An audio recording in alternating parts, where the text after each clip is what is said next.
Hi అండి. నమస్తే. తెలుగు నవలా శ్రోతలకు లక్ష్మీ కథల ప్రపంచానికి స్వాగతం. కామేశ్వరి గారు రచించిన 'చీకటి పొద్దున వెలుగురేఖ' అనే నవలను వింటున్నాం కదండి. ఈరోజు ఈ వీడియోలో మనం పార్ట్ 8 వినేద్దామండి. తరువాత నాన్న ఆత్మశాంతికి చెప్పిన చిన్న అబద్ధం నా ఆత్మవంచనకి దారి తీస్తుందని ఆ రోజు ఊహించలేకపోయాను. నాన్న కొంచెం కోలుకోగానే తర్వాత వారం 10 రోజులకే నాన్న ఎలా ఏర్పాటు చేశారో ఏం చేశారో నాకు తెలియకుండానే ఓ డాక్టర్ పెళ్లి కొడుకుని పిలిపించారు పెళ్లి చూపులకి. ఆ రోజు నేను సాయంత్రం ఆసుపత్రి నుంచి ఇంటికి వచ్చేసరికి ఇంటి నిండా నాన్నని చూడడానికి వచ్చిన బంధువులు కాక నా కాలేజీ ప్రొఫెసర్లు ఇద్దరు, మా హాస్పిటల్ సూపరింటెండెంట్, నాన్న ప్రాణమిత్రులు అయిన కొందరు ఇంట్లో సమావేశం అయిన ఉన్నారు. మామూలుగా హాస్పిటల్ నుంచి వచ్చిన నేను వీళ్ళందరినీ చూసి నాన్నకి ఏమైందోనని భయపడి ఆరాటంగా లోపలికి వెళ్ళాను. నాన్న నవ్వుతూ అందరితో మాట్లాడుతూ ఉండడం చూసి వీళ్ళందరి రాకకి కారణం తెలియక ఆశ్చర్యంగా చూశాను. నాన్న నన్ను పిలిచి అక్కడున్న కొత్త ఆయనకి, ఆయన పక్కనున్న ఓ 30 ఏళ్ల యువకునికి నన్ను పరిచయం చేశారు. ఎవరోననుకుని నేను ప్రతి నమస్కారం చేసి అందరితో పాటు వాళ్లతోనూ మామూలుగా మాట్లాడుతూ కూర్చున్నాను. నాన్న అతన్ని చూపించి అతను డాక్టర్ అని, పేరు రంగారావు అని, పెద్ద ఆయన అతని పినతండ్రి అని, పలానా ఊరి నుంచి వచ్చారని ఏవేవో చెప్పారు. అప్పటికి నేను అతని ఉద్యోగ విషయాలు, ఎక్కడ చదివింది అన్నీ ఫ్రీగా మాట్లాడాను. ముసలాయన పట్టి పట్టి చూస్తూ ఏవేవో ప్రశ్నలు అడిగారు. ఆరా తీస్తూ స్వవిషయాలు అడుగుతుంటే నా విషయాలు ఆయనకెందుకు అని మనసులో చిరాకు అనిపించిన, పెద్దాయన కదా అని మర్యాదగానే అన్నిటికీ సమాధానాలు చెప్పాను. కాసేపటికి వాళ్ళు వెళ్ళిపోయారు. అందరూ అట్టహాసంగా వాళ్లను సాగనంపారు. మా ప్రొఫెసర్ గారు లోపలికి వస్తూనే, ఏమ్మా పెళ్ళికొడుకు నచ్చినట్టేనా? పెళ్ళికొడుక్కి నీవు నచ్చావట, అతను చెప్పేశాడు. మా కళ్యాణి నచ్చలేదనేవాడు ఎవడుంటాడులే అన్నారు హాస్యంగా. నేను తెల్లబోతూ చూశాను. అదేమిటి అలా చూస్తావు? జవాబు చెప్పాలి మరి, ఇంత చదువుకున్నా సిగ్గుపడితే ఎలా అన్నారు మా సూపరింటెండెంట్ గారు. పెళ్ళికొడుక? ఎవరికి పెళ్ళికొడుకేమిటి అంటూ ఆశ్చర్యంగా చూశాను చుట్టూ. అమ్మా నాన్న ఒకరి ముఖాలు ఒకరు చూసుకుని నా చూపుల నుంచి తప్పించుకున్నారు. వాహ్, బాగుంది. రామాయణం అంతా విని రాముడికి సీత ఏమవుతుందన్నట్లు అడుగుతున్నావేమిటమ్మా? పెళ్ళికొడుకు ఎవరి కోసం? వరుడు నా కోసమా? మరో ప్రొఫెసర్ నవ్వుతూ హాస్యంగా అన్నాడు. ఈ లోపల నాన్న బంధువు పెళ్ళికొడుకు వస్తున్నట్లు కళ్యాణికి ఇంకా తెలియదులేండి. ఏది అనుకోకుండా వాళ్ళు వచ్చారు. ఎలాగో హాస్పిటల్ నుంచి వచ్చే వేళ అయిందని కబురు పంపలేదు. మా బావగారు ఈ సంబంధం ఇదివరకే చూశారు. ఆ మధ్య ఒంట్లో బాగోకలేకపోవడంతో పెళ్లి చూపులు వెనక్కి వెళ్ళాయి. కూతురు పెళ్ళైతే తప్ప బావగారి ఆరోగ్యం బాగుపడదని అనేసరికి పెళ్లి కోసం గాబరా పడిపోతుంటే అర్జెంటుగా టెలిగ్రామ్ ఇచ్చి పిలిపించాం వాళ్ళని అంటూ వివరిస్తుంటే నేను నోటు మాట రానట్టు ఉండిపోయాను. అలాగా, కళ్యాణికి తెలుసు అనుకున్నాము. నేను లేవలేని వాడిని. మీ శిష్యురాలి పెళ్ళి మీ చేతుల మీద జరిపించే భారం మీ అందరిది అని కబురు పెడితే అందరం వచ్చాము. సరే పోని, ఇది వరకు తెలియకపోతేనే ఇప్పుడు తెలిసింది కదా. అతన్ని చూసావు, మాట్లాడావు. నీకు నచ్చింది లేనిది ఒక్క మాట చెప్పేయి, తర్వాత సంగతి మేము చూసుకుంటామన్నారు బాస్. ఏం చెప్పాలో తోచని అయోమయ స్థితిలో పడ్డాను. నాన్న పన్నాగం బాగా అర్థమైంది నాకు. ముందు చెబితే నేను పెళ్లి చూపులకి ఒప్పుకోనని నలుగురి ముందు ఏం తెలియనట్లు పెళ్లి చూపులు జరిపించారు.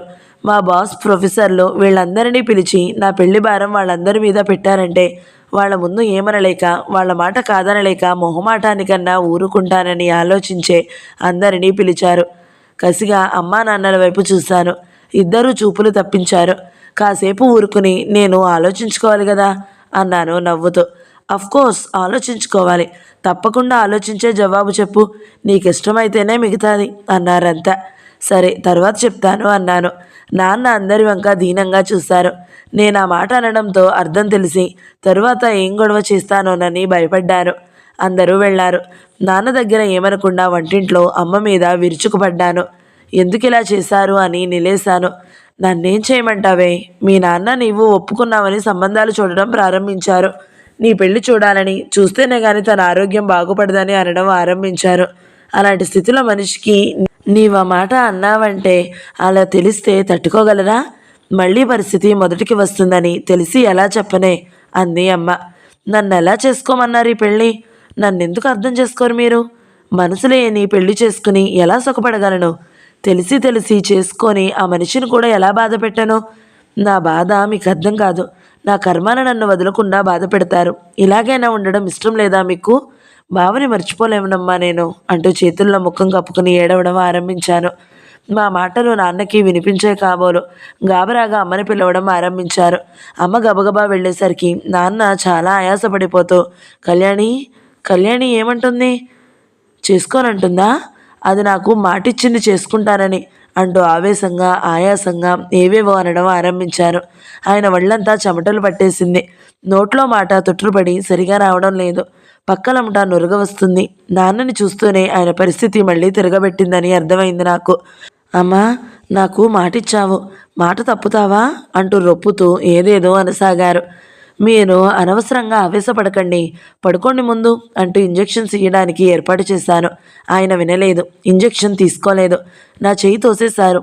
వినను, ముందు మాటయ్యి, లేకపోతే ఇలా ఇంక బ్రతకాలన్న కోరిక నాకేం లేదు. నేను చచ్చిపోతాను. ఇంకా ఈ బాధ భరించే శక్తి నాకు లేదు. నా జీవితాన్ని పాడు చేశానన్న బాధతో నరకం అనుభవిస్తూ బ్రతికే బ్రతుకు కంటే నేను చచ్చిపోవడం శ్రేయస్కరం అంటూ ఆయాసపడిపోతూ పిచ్చి పిచ్చిగా ఆవేశంగా మాట్లాడడం ఆరంభించారు. ఎంత చెప్పినా మూర్ఖంగా నా చెయ్యి తోసేసి ఇంజెక్షన్ తీసుకోలేదు.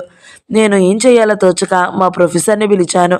ఆయన, అమ్మ అందరూ ఎంత చెప్పినా నాన్న పట్టు విడవలేదు.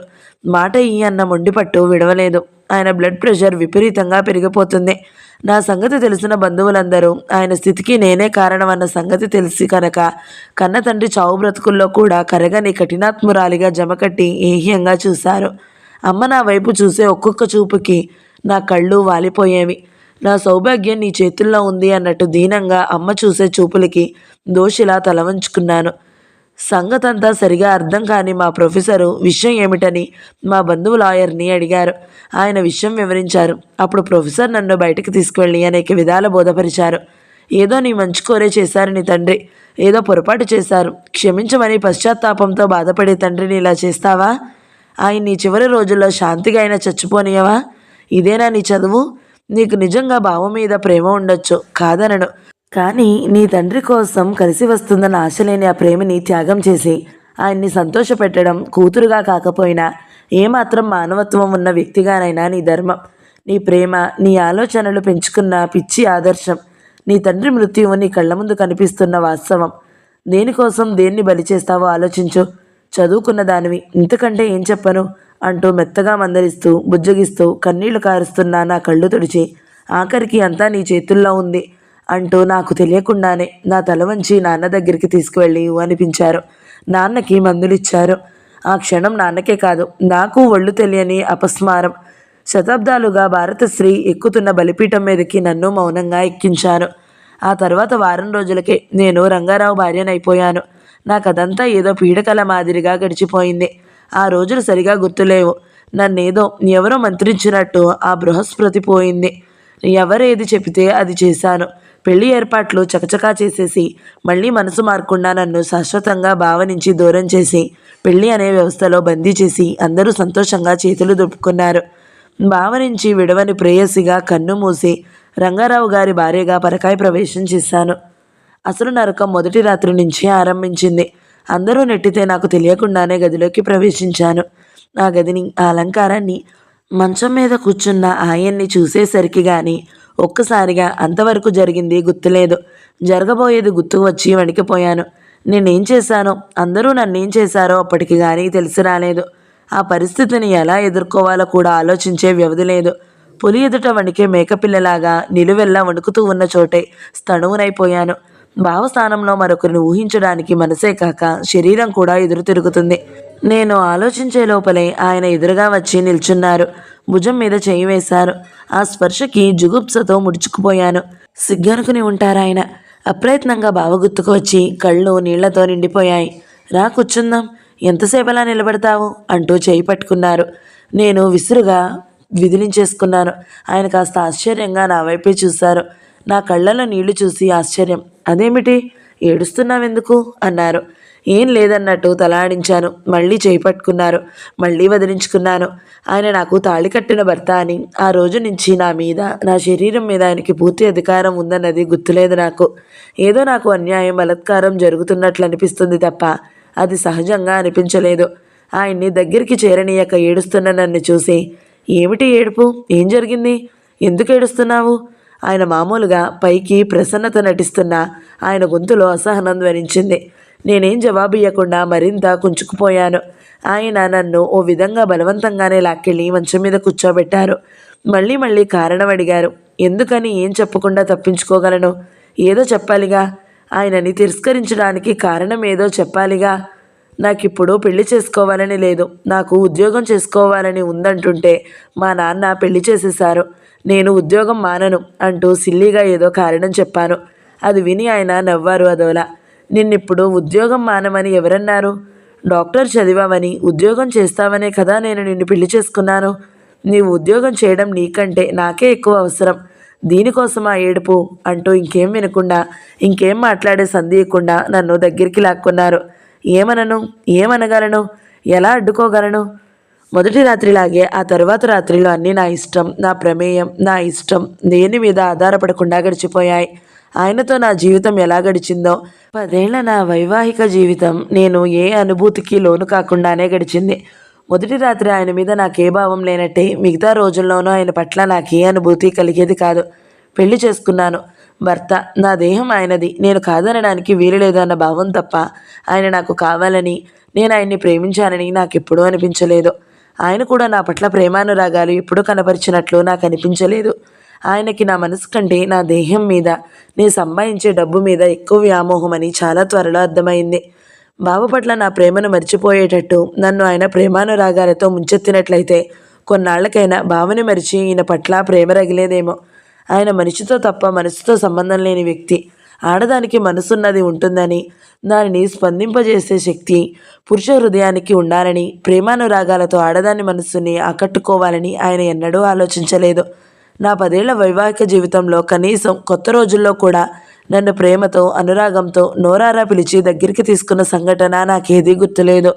అవసరం తప్ప ఆరాధన ఎన్నడూ ఆయనలో కనిపించలేదు. కోరికతో తప్ప ఆర్తితో, అనురాగంతో ఆయన చేతిలో నన్నెప్పుడూ బంధించలేదు. కామంతో ఆయన శరీరం నాకు చేరువయ్యేది తప్ప ప్రేమతో నా మనసుతో ఆయన నాకు ఎన్నడూ చేరువ కాలేదు. అలా ప్రయత్నించనూ లేదు. బహుశా నేనే పొరపాటుగా అర్థం చేసుకున్నానేమో. తాళి కట్టిన ప్రతి మొగుడు పెళ్ళాం దేహాన్ని తప్ప మనసుని వాచించడేమో. పెళ్ళాన్ని తనేం చేసినా సహించి పడుండాల్సిన భార్యని ప్రేమించాల్సిన అవసరం భర్తలకి లేదేమో. ఆయన్ని, ఆయన చేతలని సరిగ్గా అర్థం చేసుకోలేక ఆయన్ని ప్రేమించలేకపోవడం నా తప్పేనేమో. బావ నా పట్ల చూపించిన ఆరాధనని ప్రతి మగాడు చూపించగలడని, చూపించాలన్న అత్యాసపడి అది నిజం కాక దొరకలేదని వాపోవడం సరికాదేమో. కవిగా, చిత్రకారుడిగా బావలో ఉన్న సౌందర్యోపాసన ప్రతి మగాడిలో, మొగుడిలో లేదని చింతించడం నా తెలివి తక్కువతనమేమో. శరీరంపై కోరికతో కంటే మనసును ముందు దగ్గర చేర్చుకోవాలని, మనసు లేని శరీరం కట్టితో సమానమన్న సంగతి మగాళ్ళకి, మొగుళ్ళకి తెలియకపోవడం అది వారి తప్పు కాదేమో. అది ప్రతి మొగుడికి సహజమేనేమో. అలా ఆశిస్తే అది భార్య అత్యాశ మాత్రమేనేమో అని నాకు తెలియదు. ఏమైతేనేం, నా లోపమో, ఆయన లోపమో, ఆయన దురదృష్టమో, నా దురదృష్టమో కానీ ఆయన్ని ప్రేమించలేకపోయాను. ఆయనకి మనసులో నా పట్ల ఏమన్నా ప్రేమ ఉందేమో కానీ అది ఆయన ఎన్నడూ వెల్లడించలేదు. నేను తెలుసుకోగలిగేట్టు ప్రవర్తించలేదు. అసలే బావ మీద ప్రేమతో ఇష్టం లేని పెళ్లి చేసుకున్న నాకు మనసు పూర్తిగా విరక్తి చెందింది. కేవలం నేను పెళ్లి చేసుకుని వివాహ వ్యవస్థని గౌరవిస్తూ ఆయనతో కాపురం చేశాను. ఆయన పిల్లలకి తల్లినవ్వగలిగాను. లోకుల దృష్టిలో ఆయన భార్యని, ఆ ఇంటికి ఇల్లాలిని, ఆ పిల్లలకి తల్లిని. అంతే మా ఇద్దరి మధ్య ఉన్న సంబంధం. పెళ్ళైన దగ్గర నుంచి నేను వివాహితురాలినని, పరాధీనని బావని మర్చిపోవాలని అనుక్షణం ప్రయత్నించేదాన్ని. బావ గుర్తుకు వచ్చినప్పుడల్లా చటుక్కున లేచి ఏదో పని పెట్టుకోవడం, ఎవరితోనన్నా మాట్లాడుతూ కూర్చోవడమో చేసేదాన్ని. బావని మర్చిపోవాలని నా ప్రయత్నాలు ఫలించకపోగా ఆయన నాతో ఉన్న ప్రతి క్షణం బావ గుర్తుకు వస్తూ బావతో ఆయన్ని పోల్చుకోవడంతో నా అసంతృప్తి మరింత ఎక్కువయ్యేది. నా విముఖత్వాన్ని, ముభావాన్ని మొదట్లో సిగ్గుగా, తర్వాత స్వభావంగా సరిపెట్టుకున్నారు. అసలు ఏదో అనుకునేటంత ఓపిక, ఆలోచించే తీరిక ఆయనకెక్కడా? భార్య అన్నది ఇంటికి అలంకారం, రాత్రి అవసరం తీర్చుకోవడానికి. అవి కాక నేను చదువుకున్న దానిని గనుక డబ్బు సంపాదించడానికి. ఇవే ఆయనకి నన్ను గుర్తు తెచ్చే విషయాలు. నా పెళ్ళి అయిన 2 నెలలకే మా నాన్న ఆయన కోరిక తీరిన సంతృప్తితో నిశ్చింతగా కన్నుమూశారు. నా పెళ్లికి ఆయన గవర్నమెంట్ హాస్పిటల్లో ఉద్యోగంలో ఉండేవారు. ఆయనకి తల్లిదండ్రులు లేరు. చాలా చిన్నప్పుడే పోతే పినతండ్రి దగ్గర పెరిగారట. తండ్రి సంపాదించిన డబ్బు ఉన్న కాస్త పొలం పుట్రతో ఈయనకి చదువు చెప్పించారు పినతండ్రి. ఆయనకి చాలామంది పిల్లలు. ఆర్థికంగా వెనుకబడి ఉండడంతో ఈయన ఎప్పుడూ డబ్బు ఇబ్బందుల మధ్యనే పెరిగారు. మా సంబంధం అంటే మా నాన్న ఆస్తిపాస్తులు, ఆ ఆస్తికి నేను వారసురాలిని అవ్వడం, ఆయన కుటుంబం కంటే మా అంతస్తు ఎక్కువగా ఉండడం, ఇవన్నీ నాకంటే ఆయన్ని ఎక్కువ ఆకర్షించిన విషయాలని తర్వాత నాకు అర్థమైంది. ఈయన డబ్బు మనిషి అన్నది పెళ్ళైన చాలా కొద్ది రోజులకే నాకు అర్థమైంది. చిన్నప్పటి లేమి కారణంగా డబ్బు కోసం కక్కుర్తిపడడం, 2 చేతులా ఆర్జించాలని తాపత్రయపడడం ఆయనలో చాలా ఎక్కువగా ఉండేది. నాన్న పోగా ఆస్తికంతటికీ నేనే హక్కుదారిని. మా ఆయన ఉద్యోగం మానేశారు. ఇద్దరం కలిసి నర్సింగ్ హోమ్ ఓపెన్ చేద్దాం, ఇంకా ఈ వెధవ ఉద్యోగం మనకెందుకు అన్నారు. అసలు నాన్న ఉన్నప్పుడే నాన్న అభిలాష వ్యక్తం చేశారు. ఆయన బ్రతికింది 2 నెలలు. ఆ లోపల ఆ కోరిక తీరకుండానే ఆయన పోయారు. అమ్మతో సంప్రదించి నర్సింగ్ హోమ్ కట్టించడానికి భూములు అమ్మేశారు. ఆడది అమ్మ ఒంటరిగా ఎలాగూ ఉండదు కనుక ఆ ఊళ్ళో ఇల్లమ్మి ఇక్కడకొచ్చేసి మా ఇల్లు కట్టించుకున్నాము. ఆస్తి నా చేతిలో అమ్మ చేతిలోనే ఉన్న అజమాయిషి అంతా మా వారిదే. కొడుకైనా అల్లుడైన ఆయనే గనుక అమ్మ అంత పెత్తనం అల్లుడి మీదే పెట్టింది. నాకు ఎప్పుడూ డబ్బు వ్యవహారాల మీద ఆసక్తి లేదు, తాపత్రయము లేదు. అంచేత ఆయన ఎలా చెబితే అన్నిటికీ ఊకొట్టాను. నర్సింగ్ హోమ్ కట్టించాక ఇద్దరము ప్రాక్టీస్ పెట్టాము. ఆ చుట్టుపక్కల మాత్రం నర్సింగ్ హోమ్ లేకపోవడం, మేమిద్దరూ ఉండడం ఆరంభించిన వేళ విశేషంతో పెట్టిన కొద్ది కాలంలోనే ఇద్దరికీ మంచి పేరు వచ్చింది. అర్జున్ కూడా చాలా బాగుండేది. డబ్బు వస్తున్న కొద్దీ ఆయనకి ఆశ ఎక్కువ అవడం ఆరంభించింది. ఎంతొచ్చినా సంతృష్టి లేకపోవడం గమనించాను. ఎంతసేపన్నా ఇంకాసేపు ఉండు, ఎవరన్నా వస్తారు, అప్పుడే ఇంటికి వెళ్ళి ఏం చేస్తాం అంటూ మిట్ట మధ్యాహ్నం 2 గంటల దాకా, రాత్రి 9 దాకా అక్కడ నుంచి కదిలేవారు కారు. అన్నేసి గంటలు అంత ఏకదాటిగా ఇతర ప్రపంచాన్ని మరిచిపోయి కేవలం డబ్బు సంపాదించడం తప్ప మరో లక్ష్యం లేనట్టు ఆయనలా నేను కూర్చోలేకపోయేదాన్ని. ఆయనకి ఓ సినిమా అక్కర్లేదు, పుస్తకాలు, స్నేహితులు అసలే అక్కర్లేదు. భార్యతో కనీసం ఓ షికారు వెళ్ళాలని, సాయంత్రం ఇలా బయట కబుర్లు చెప్పుకుంటూ కూర్చోవాలని, ఏ వెన్నెల రాత్రో కొత్త భార్యతో డాబా మీద కూర్చుని తన్మయత్వం చెందాలని, ఇలాంటి విషయాలు ఆయనకి తెలియనివనుకుంటాను. స్త్రీ పురుషుల మధ్య ప్రేమ అన్నది ఎంత ఉన్నతంగా ఉండగలదో, స్త్రీ పురుషుల మధ్య కేవలం శరీరాకర్షణే ఉండనక్కర్లేదని నిరూపించిన భావప్రేమ చవిచూసిన నాకు ఆయన పట్ల అన్ని విధాల అసంతృప్తే కలిగించేది ప్రతి సంఘటన. పిల్లాడిన నేరానికి ఎంత సరిపెట్టుకుందామన్నా ఆయన స్వభావం నా స్వభావం ఏ విషయంలోనూ కలిసేది కాదు. సరే, మా కాపురంలో ఆనందం అటుంచి ఆయనలో ధనార్జనే లోకంగా ఉన్న గుణం చూసి బొత్తిగా సహించలేకపోయాను. మొదటిలో ఏమనలేక, అంటే ఏమంటారోనని నేను తప్పనిసరిగా ఆయనతో పాటు రోజంతా ఆసుపత్రిలో గడిపేదాన్ని.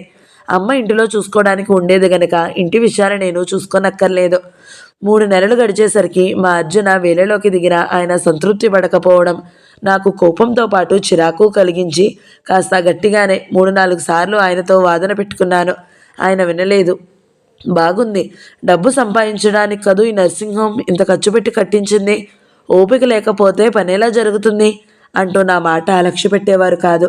ఆయనతో వాదించలేక, ఆయన్ని ఒప్పించలేక నేను మాత్రం నా రాకపోకలకి టైము నిర్ణయించుకున్నాను. ఆయనతో పాటు నేను అంతసేపు కూర్చోవడం లేదని ముందు విసుక్కోవడం, తరువాత సనగడం, ఆ తర్వాత గట్టిగానే తగాదాలోకి దిగడం చేశాను. ఆయన ఈ ధోరణి నాకు మరింత విరక్తిని, ఏహ్యాన్ని పెంచింది. పెళ్ళైన ఏడాదికే రవి, మరో ఏడాదికి రేఖ ఇద్దరు వెంటనే పుట్టారు. వేవిళ్లతో నీరసంగా ఉన్న, నెలల నిండి బరువుగా ఉన్న, పచ్చి బాలింతరాలుగా ఉన్న ఆయన ఎన్నడూ నా కష్టం సుఖం విచారించడం కానీ, ఎలా ఉన్నావు అని అడిగిన పాపాన పోగా నీరసంగా ఉండి ఆసుపత్రికి వెళ్ళలేని రోజున దుమదుమలాడేవారు. ఎక్కడ లేని నీరసాలు నీవే, లోకంలో ఇంకెవరూ పిల్లల్ని కనలేదా? అలాగే ఉంది, ఆ మాత్రం కూడా వచ్చుకోలేవు అంటూ విసుక్కునేవారు. పురుడు వచ్చి 20 రోజుల నుంచి ఇంక రాగలవా? రేపటి నుంచి వస్తే బాగుంటుంది. అబ్బబ్బా, నీ ఆడ పేషెంట్లతో చస్తున్నాను, ఒక్కడిని చూసుకోలేకపోతున్నాను. ఆడవాళ్ళు నీవు లేకపోతే నా చేత చూపించుకోవడం లేదు. ఈ 2 నెలల నుంచి నీవు లేక రాబడి ఎంత తగ్గిందో తెలుసా అంటూ మాట్లాడారు. నాకెలా ఉంటుందో ఆలోచించు. నా ఆరోగ్యం, నా మంచి చెడ్డ ఏం పట్టకుండా కేవలం డబ్బు సంపాదించే సాధనంగా నన్ను చూస్తుంటే భరించలేకపోయేదాన్ని. అలాంటి సందర్భాలలో అప్రయత్నంగా బావు గుర్తుకు వచ్చి కళ్ళు చెమ్మగిల్లేవి. నా కాల్లో ముళ్ళు గుచ్చుకుంటే గిలగిలలాడి సుతారంగా నా కాళ్ళు పట్టుకుని ముళ్ళు తీసే బావ, తొలనొప్పితో పడుకుంటే అమృతాంజన్ రాస్తా కళ్యాణి తలపట్టనా అంటూ ఆతృతగా అడుగుతూ తలరాసే బావ, జ్వరం వస్తే అలా నా పక్క విడవకుండా కూర్చునే బావ గుర్తుకు వచ్చి నేనేం పోగొట్టుకున్నానో తెలిసి దుఃఖం పొంగేది. నా దుఃఖం, నా బాధ ఎవరికీ అర్థమయ్యేవి కావు. ఎవరితో చెప్పుకునేది కాదు. కనీసం కన్నీళ్లు కూడా పైకి కనబడకుండా ఏడవాల్సిన స్థితి నాది. ఆయన అలా మాట్లాడుతుంటే నా బాధ, నా కష్టం చెప్పుకోవాలనిపించకపోగా, ఎంత ఒంట్లో బాగోలేకపోయినా ఆయన చేత చెప్పించుకునే స్థితి నుంచి తప్పించుకోవడానికి ఆసుపత్రికే వెళ్ళిపోతూ ఉండేదాన్ని. ఆ ఇంట్లో, ఆ సంసారంలో మా ఇద్దరి మధ్య భార్యాభర్తల అనుబంధం, అనురాగం లేవు. ఏదో ఒక హాస్పిటల్లో ఉండే ప్రయాణికుల్లాగా ఒకరి కష్టసుఖాల్లో, ఒకరి మనసులతో ఒకరికి సంబంధం లేకుండానే మా దినచర్యలు యాంత్రికంగా జరిగిపోయేవి. మా పెళ్లి జరిగి అప్పటికి 3 సంవత్సరాలు దాటింది. అన్నేళ్లైన వైవాహిక జీవితంలో మేమిద్దరం కలిసి ఓ సినిమాకి కూడా వెళ్ళలేదంటే నీవు నమ్మాలి. పెళ్ళైన కొత్తలో కూడా ఆయన ఓ సినిమాకి, షికారుకి వెళదామని అడగలేదు. నా అంతటా నేను అడగడానికి ముందు నాకు ఉత్సాహం లేక నిర్లిప్తంగా ఉన్నా. తర్వాత పెళ్లి చేసుకున్నాం. ఆ జీవితంతో రాజీ పడాలి అన్న సత్యం గుర్తించి ఎక్కడికైనా వెళ్ళాలి అనుకునేదాన్ని. ఓసారి చాలా మంచి ఇంగ్లీష్ సినిమా వచ్చి నోరు తెరిచి అడిగాను, పోనిద్దు వెదో సినిమాలు, నాకేం ఇంట్రెస్ట్ లేదు, నీవు కావాలంటే వెళ్ళు, నేను ఎలాగో మేనేజ్ చేస్తాను ఈ పూటకి అంటూ మహా ఉదారంగా వెళ్ళడానికి నాకు పర్మిషన్ ఇచ్చారు.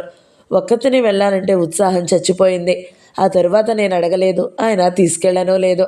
ఆ 3 ఏళ్ల జీవితంలో ఆనందంగా గడిపిన క్షణాలు ఏమన్నా ఉంటే అవి నా పిల్లల సమక్షంలో మాత్రమే.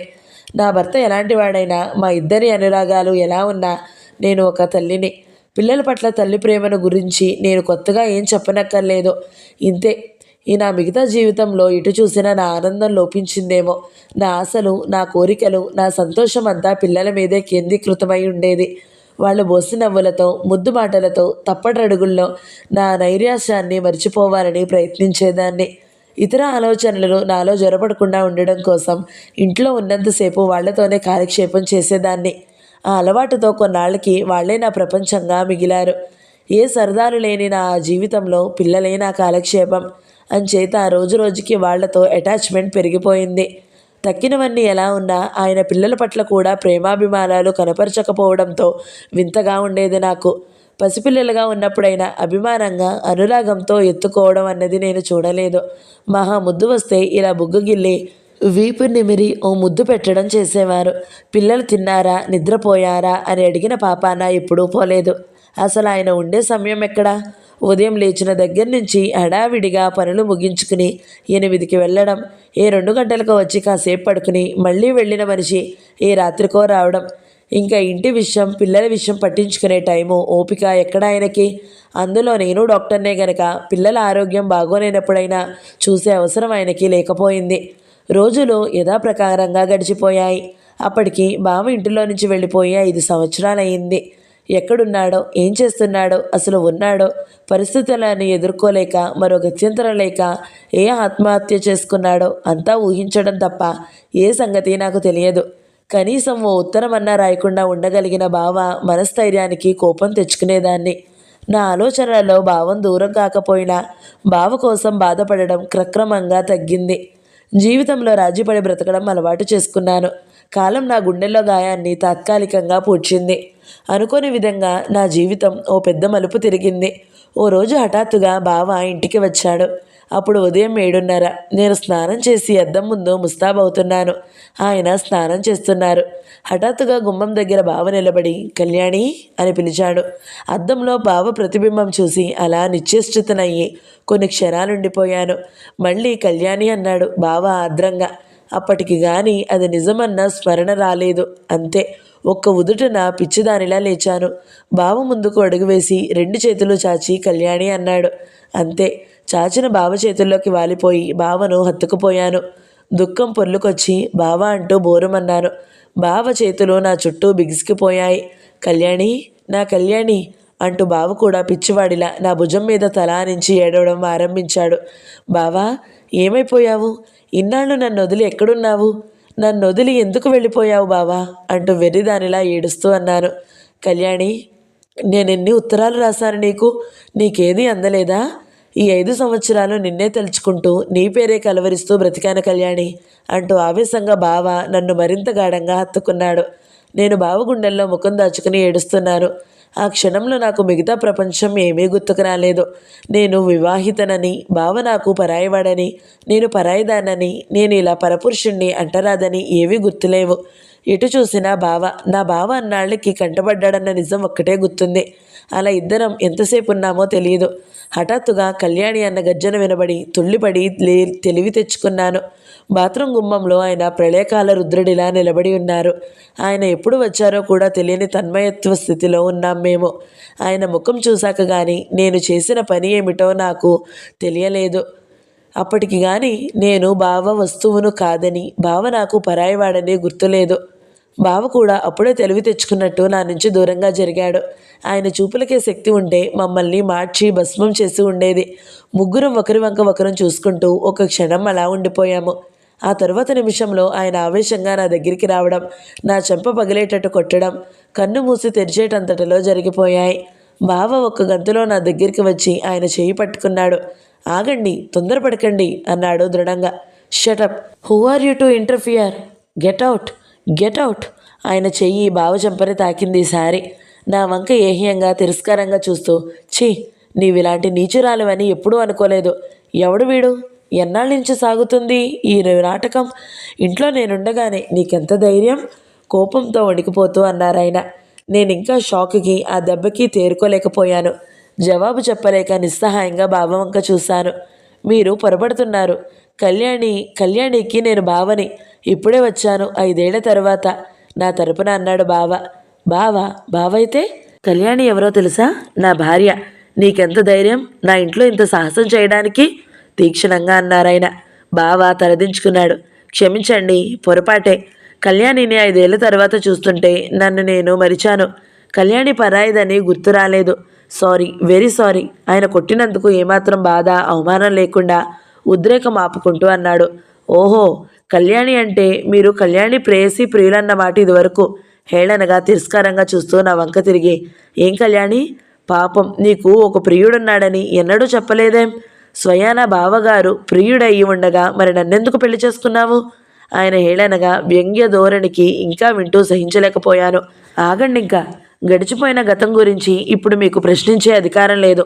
నిబ్బరంగా కాస్త కటువుగానే అన్నాను. గతం సరే, ఇప్పటి మాట? ఇందాక కళ్ళారా చూసిన దానికి నీ సమాధానం? తీక్షణంగా అడిగారు. నేను చేసింది తప్పైనా రైట్ అయినా సమాధానం చెప్పాలి. తప్పదు. ఏదో మొండి ధైర్యం ప్రవేశించింది. సమాధానం ఏం లేదు. స్వయంగా చూశారు. చూసిన దానికంటే ప్రస్తుతం మా మధ్య ఇంకేం లేదు. నా సమాధానానికి కరుకుగా నా వంక చూసి ఆ తరువాత బావ వంక తీక్షణంగా చూస్తూ, వెళ్ళండి, ఇక్కడి నుంచి వెంటనే వెళ్ళండి. మళ్ళీ ఇంటికి రావాలని ఎప్పుడూ ప్రయత్నించకండి. ఇంకోసారి ఇలాంటి సంఘటన జరగడానికి వీలు లేదని గుర్తుంచుకోండి. వెళ్ళండి అంటూ వేలుతో గుమ్మం వైపు చూపారు. 5 ఏళ్ల తర్వాత కంటబడిన బావని, నా ఇంటికి వచ్చిన బావని గుమ్మంలో నుంచే అంత అమర్యాదకరంగా పంపిస్తుంటే సహించలేకపోయాను. బావ నన్ను కళ్ళ నిండుగా ఒకసారి చూసి, వస్తాను కళ్యాణి, నిన్ను కళ్ళారా మళ్ళీ చూశాను, నాకంతే చాలు, బాధపడకు, వెళతాను అంటూ వెళ్ళిపోయాడు. ఇన్నాళ్ళకి వచ్చిన బావకి ఓ పూట భోజనం కూడా పెట్టకుండా పంపించడం నేనింకా ఊరుకోలేకపోయాను. ఆయన తరువాత ఏమన్నానని అన్న ధైర్యం వచ్చింది. బావా, ఇన్నాళ్ల తర్వాత కనిపించి ఒక్క పూటైనా ఉండకుండా వెళ్ళడానికి వీల్లేదు. రా, లోపలికి వెళదాం. కిందకి రా, అమ్మని చూద్దు గాని అన్నాను గబగబా ఆయన వంక చూడకుండా. ఆయన కటువుగా, వీల్లేదు. ఏం మోహం పెట్టుకుని ఉండమంటున్నావు? చేసిన పనికి సిగ్గుతో తలవంచుకోవాల్సింది పోయి వెళ్ళమనతన్ని. కళ్యాణి, ప్లీజ్ నన్ను వెళ్ళని. నా వల్ల మీ ఇద్దరి మధ్య కలతలు రాకూడదు. జరిగిందేదో జరిగింది, ఇంక చాలు, నన్ను వెళ్ళని అన్నాడు బావ ఈ గొడవకి నొచ్చుకుంటూ. నేను చాలా కోపంగా ఆయన వంక చూశాను. నా ఇంటికి వచ్చిన మనిషిని పొమ్మనేటే అంత కుసంస్కారిని కాలేను. దయచేసి ఊరుకోండి. నా అతిథిని అవమానపరిస్తే నేను సహించలేను. మీరు ఈ విషయంలో ఏమనద్దు. చాలా ఖచ్చితంగా నా అభిప్రాయం చెప్పాను. నీకో సంస్కారం ఇచ్చిందా? నీ నీతి, నీ సంస్కారం ఎంతటిదో బాగా తెలిసిందిలే ఎకసకంగా అన్నారు. మీ ఇష్టం, ఎలా అనుకున్నా పర్వాలేదు. నేనేదో తప్పు చేశానని అనుకోవడం లేదు. చిన్నప్పటి నుంచి ఓ చోట పెరిగి 5 ఏళ్ల తర్వాత ఉన్నాడో లేదో తెలియని అయోమయ స్థితిలో హఠాత్తుగా ఓ మనిషి కనిపిస్తే అలా ప్రవర్తించడంలో నాకేం తప్పు కనిపించడం లేదు. దానికోసం ఇలా అపార్థం చేసుకోవడం, ఇంటికొచ్చిన మనిషిని ఇలా అవమానించడం అబ్బే, మరో మగాడిని కౌగిలించుకోవడం, ముద్దు పెట్టుకోవడం ఇదంతా తప్పు కాదని ఇంకా సమర్థించుకుంటున్నావా సిగ్గు లేకుండా? నేను కాబట్టి ఊరుకున్నాను. ఇంకా నీవేం చేసినా ఊరుకుంటానని మాత్రం అనుకోకు. ప్లీజ్ ఆగండి. నా గురించి మీరిద్దరూ ఇలా తగాదా పడద్దు. నాది తప్పే. నన్ను క్షమించండి. కళ్యాణి, నేను వెళ్తున్నాను. చప్పున బావ ముందుకు కదిలాడు. బావా అన్నాను దీనంగా, గుమ్మానికి అడ్డంగా నిలబడి. లే కళ్యాణి, ఇలా రావడం, ఇలా జరగడం, 5 ఏళ్ల తర్వాత వచ్చి ఇలా నీ కాపురంలో కలతలు రేగడానికి నేను కారణం కావడం సహించగలను అనుకుంటున్నావా? దారి వదులు కళ్యాణి. నీవు అశక్తురాలవని నాకు తెలుసు. నాకు అవమానం జరుగుతుందని బాధపడకు. చిన్నప్పటి నుంచి అవమానాల మధ్యనే పెరిగిన నాకు ఇదేం కొత్త కాదని నీకు తెలుసు. వస్తా. నేనెక్కడ ఉన్నా నీ సుఖమే కోరుతున్నాను. అత్తయ్యని ఇందాకే చూశాను. మాట్లాడి వెళ్ళిపోతా అంటూ బావ వెళ్ళిపోయాడు. బావ వెళ్ళిపోతుంటే ఆపలేక నిస్సహాయంగా కసిగా ఆయనని చూస్తూ ఒక్క ఉదుటున వెళ్ళి పక్క మీద వాలి నాలో నేను కుమిలి కుమిలి ఏడ్చాను. ఏం బ్రతుకు! నా బావ, నా ప్రాణంలో ప్రాణం లాంటి బావ వస్తే మనసు విప్పి సంతోషంగా ఒక్క మాట కూడా మాట్లాడ నోచుకొని ఇంత అస్వతంత్రపు బ్రతుకు ఏం బ్రతుకు! నే చేసింది తప్ప అన్న ఆలోచన నాకు లేదు. 5 సంవత్సరాల తర్వాత హఠాత్తుగా మరి కనబడడు అన్న మనిషి కనిపిస్తే ఎవరన్నా నాలాగే ప్రవర్తిస్తారు. అందులో అంత తప్పు పట్టడానికి ఏముంది అనిపించింది. ఆయన్ని ఏమనలేక బాధ దిగమింగలేక అలా ఏడుస్తూ అన్నం మాని ఆ రోజంతా పడుకున్నాను. అమ్మ దగ్గర 5 నిమిషాలు కూర్చుని వెళ్ళాడట బావ. కళ్యాణిని బాధపడొద్దను. తనను ఓసారి చూడగలిగిన సంతృప్తి చాలు నాకు. కళ్యాణి ఆడది, భర్త చాటు ఆడది, ఏం చెయ్యలేని నిస్సహాయరాలు అని నాకు తెలుసు అన్నాడట. అమ్మ వచ్చి నేను ఏడుస్తూ పడుకుంటే ఓదార్చింది. అమ్మను చూసి నా దుఃఖం మరింత ఎక్కువైంది. నీవైనా ఉండమనలేదా అమ్మ బావని? ఎంత దూరం నుంచి వచ్చాడో, కనీసం ఇంత కాఫీ అయినా ఇవ్వకుండా పంపేశావా? ఏం చెప్పాడమ్మా? ఎక్కడున్నాడో ఇన్నాళ్ళు చెప్పాడా? ఇప్పుడు ఎక్కడున్నది అయినా అడిగావా అంటూ ఏడ్చాను అమ్మని కౌగిలించుకుని. ఏం చెప్పలేదే వాడు. ఎక్కడుంటే ఏమత్తా, నేను మనిషినైతేనే గాని కనబడను అన్నాను కదా. ఆ ప్రకారమే మీ ముందు గర్వంగా నిలబడే స్థాయికి ఎదిగి వచ్చాను. కానీ ఏం లాభం? ఎవరికోసమైతే ఈ స్థాయి కావాలనుకున్నానో వాళ్ళకిప్పుడు నా స్థాయి అవసరం లేదు అంటూ ఏమిటేమిటో అన్నాడే బాధగా. కాఫీ అన్నా తాగరా అని ఇస్తే వద్దని వెళ్ళిపోయాడే అంది అమ్మ కళ్ళు ఒత్తుకుంటూ. అడ్రస్ అన్నా ఇయ్యకుండా కనిపించినట్టే కనిపించి మాయమయ్యావా బావా? అసలు మళ్ళీ ఎందుకొచ్చావు బావా అంటూ ఎంత ఏడ్చానో. బావ రాక మానుతున్న నా గాయాన్ని మళ్ళీ రేపింది. ఆ సంఘటన నా జీవితం మీద, అసలే అంతంత మాత్రంగా ఉన్న మా వైవాహిక జీవితం మీద మరింత దెబ్బతీసింది. బావ వెళ్ళిన దగ్గర నుంచి ఆయన ఏదో వంకన నన్ను సాధించడం మొదలుపెట్టారు. నేను చేసిన తప్పుని ఆసరాగా తీసుకుని అయినదానికి కానిదానికి నన్ను దెప్పడం, వ్యంగ్యంగా సూటిపోటి మాటలు అనడం ఆరంభించారు. ఏదన్నా ఆలోచిస్తూ కూర్చుంటే మీ బావ గురించి అనడం, నేను ముభావంగా ఉంటే మీ బావ గుర్తుకు వస్తున్నాడా పాపం అని వ్యంగ్యంగా దెప్పడం, ఆయన సమక్షంలో నేను విసుగ్గా ఉంటే ఏం బావ తప్ప నేను పనికిరానేమిటి అనడం. తీరుబాటు దొరికినప్పుడల్లా మీ బావను ప్రేమించి నన్నెందుకు పెళ్ళాడావు? మీ ప్రేమాయణాలు ఎంతకాలం సాగాయి? ఎందాక జరిపించారు? పెళ్ళప్పుడు అందుక ఏడ్చావు. మీ బావను ప్రేమించి నన్ను పెళ్ళాడి నన్ను మోసం చేయడంలో నీ ఉద్దేశం ఏమిటి? అసలు ఈ పిల్లలు నా పిల్లలేనా అంటూ మాటలతో హింసించడం ఆరంభించారు. మేమిద్దరం ఏకాంతంగా ఉండే సమయాల్లో ఆయనకి నన్ను ఇలా దెప్పడం మినహా మరో పని ఉండేది కాదు. బావ వెళ్ళాక ఆయన ఇలా మాట్లాడుతుంటే 2-3 సార్లు విని ఆయనకి ఉన్న సంగతి స్పష్టంగా చెప్పడం మంచిదని, నేను దాచడం ఆయన అపోహలకి అపార్థాలకి మరింత దారితీస్తుందని ఆలోచించి స్పష్టంగా మా విషయం చెప్పేశాను. అవును, పెళ్లికి ముందు నేను బావను ప్రేమించాను. చిన్నప్పటి నుంచి మేమిద్దరం ఒకరంటే ఒకరికి ఎంతో అభిమానించుకున్నాము. బావని పెళ్ళాడాలనుకున్నాను. కానీ విధి మాకు కలిసి రాలేదు. బావ దూరమయ్యాడు. చావు బ్రతుకుల్లో ఉన్న నాన్న మాట కాదనలేక ఆయన్ని సంతృప్తిపరచడానికి ఈ పెళ్లికి ఒప్పుకున్నాను. నాకు బావని తప్ప ఇంకెవరిని చేసుకోవడం ఇష్టం లేదు. అయితే పెళ్లి చేసుకున్నాక నేనేం మీకు ద్రోహం చేయలేదు. బావని మర్చిపోవడానికే ప్రయత్నించాను. మనసు నా చెప్పు చేతుల్లో లేదు గనక ఆలోచనలని నేను కంట్రోల్ చేసుకోలేకపోయాను. కానీ మీకు నేనేమీ అపచారం చేయలేదు. వివాహ బంధాన్ని గౌరవించి మీతో కాపురం చేస్తున్నాను. నమ్మినా మారినా నిజం ఇదే. ఇంతకంటే మా మధ్య ఏం లేదు అని ఉన్నదున్నట్టు నిష్కర్షగా చెప్పాను. ఆయన నమ్మినట్టు లేడు. అదోలా హేళనగా నవ్వి పెద్ద పతివ్రతలా నటించకు అన్నారు. ఆయన మాటలతో, ఆయన వ్యంగ్యోక్తులతో రోజు రోజుకి నా మనస్సు విరిగిపోసాగింది. దానికి తోడు బావ గురించి దిగులు అన్నీ కలిసి నన్ను ఈ రకం విరక్తిలో పడేశాయి. అన్నిటి పట్ల నిర్లిప్తత. బావ వెళ్ళిపోయిన ముందు రోజుల్లాగా తయారైంది మళ్ళీ పరిస్థితి. ఆసుపత్రికి వెళ్ళాలనకన్నా చిరాకు, మనిషి మాట్లాడితే విసుగు. దుర్భరంగా తయారైంది నా పరిస్థితి. బ్రతుకు మీద విరక్తి, బావని నన్ను విడదీస్తున్న ప్రపంచం మీద కసి. బావ వెళ్ళిన నెల రోజులకి ఓ ఉత్తరం రాశాడు. కనీసం బావ ఎక్కడున్నాడో, బావ క్షేమ సమాచారాలు తెలుసుకోగలిగినందుకు బ్రహ్మానందపడుతూ కవరు తెరిచాను. కళ్యాణికి జరిగిన దానికి చింతిస్తూ నీకు ఉత్తరం రాయకుండా మీ వారికి ఇష్టం ఉంటుందో ఉండబోదో అని ఈ నెల రోజులుగా సందేహిస్తూనే జాప్యం చేశాను. కానీ నీ బాధ తలుచుకుంటే ఈ ఉత్తరం రాయకుండా ఉండలేకపోయాను. నా ఉనికి తెలుసుకోవడానికి నీవెంత ఆరాటపడుతూ ఉంటావో తెలిసి నిన్నింక హింసించలేక ఏమైనా సరేనని ఉత్తరం రాస్తున్నాను. మీ వారికి నా క్షమాపణలు అందజేయి. అవసరం అనుకుంటే ఈ ఉత్తరం ఆయనకి చూపించు. అపార్థానికి తావు లేకుండా. కళ్యాణి, నేనేం రాయను, ఏం రాయగలను?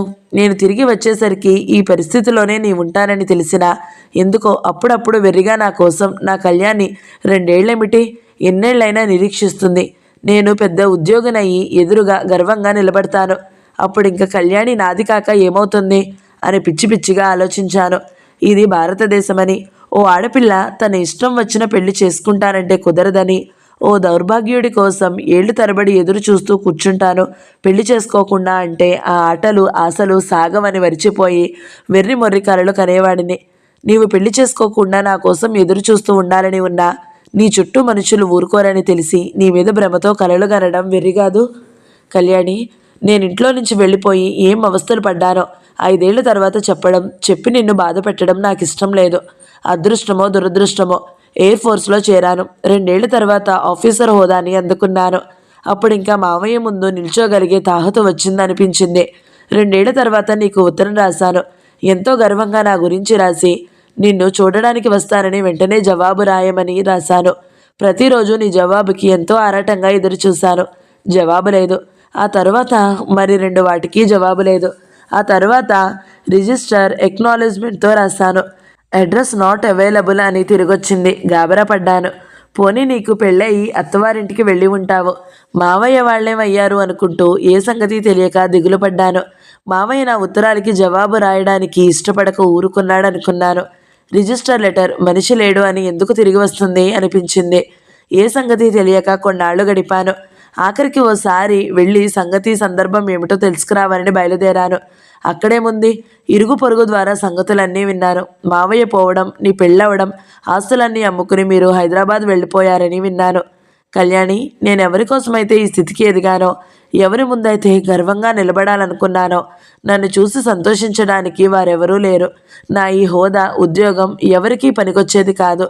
ఎవరినైతే ఈ ఉద్యోగంతో సొంతం చేసుకోవాలనుకున్నానో వారిప్పుడు నాకు అందనంత దూరం అయిపోయారు. ఎంత నిరాశ నిస్పృహ నన్ను ఆవరించి ఉంటాయో ఆలోచించు. నీకు పెళ్ళయిందని విన్నాక ఇంకా ఎవరి కోసం ఎందుకోసం ఈ బ్రతకడం అన్న నిర్లిప్తత ఆవరించింది. నిన్ను మర్చిపోవాలని, నాది కాని వస్తువు పట్ల వ్యామోహం ఇంకా పెంచుకోకూడదు అని, నిన్ను తలవకూడదని అనుకునేవాడిని. కానీ అది సాధ్యమా? నిన్నొకసారి వచ్చి చూడాలనిపించింది. చూస్తే నీవు పరాయిదానవన్న భావనని సహించలేను అనిపించింది. ఎప్పటికైనా నా మనసు ఆ నిజాన్ని ఒప్పుకుంటే అప్పుడు వచ్చి చూద్దామనుకున్నాను. ఆ 3 ఏళ్ళు ఎలా గడిచాయో అడగవద్దు. బ్రతకడానికి డబ్బుండాలి గనక ఉద్యోగం చేయడం, నీవు గుర్తు వచ్చినప్పుడల్లా తాగి ఒళ్ళు తెలియని స్థితిలో అలా పడి ఉండేవాడిని. నిన్ను మరవలేక, నిన్ను గుర్తు చేసుకుని నీవు నా దానివి కావన్న నిజాన్ని భరించలేక నరకం అనుభవించాను. అలాగే రోజులు దొర్లించాను. ఆఖరికి ఇన్నేళ్లైనా నా మనసు నీవు నా దానివి కాదన్న నిజాన్ని అంగీకరించడానికి ఇష్టపడలేదు. ఓసారి కళ్ళతో నిన్ను చూస్తే ఆ నిజం మనసు అంగీకరిస్తుందేమో అనిపించింది.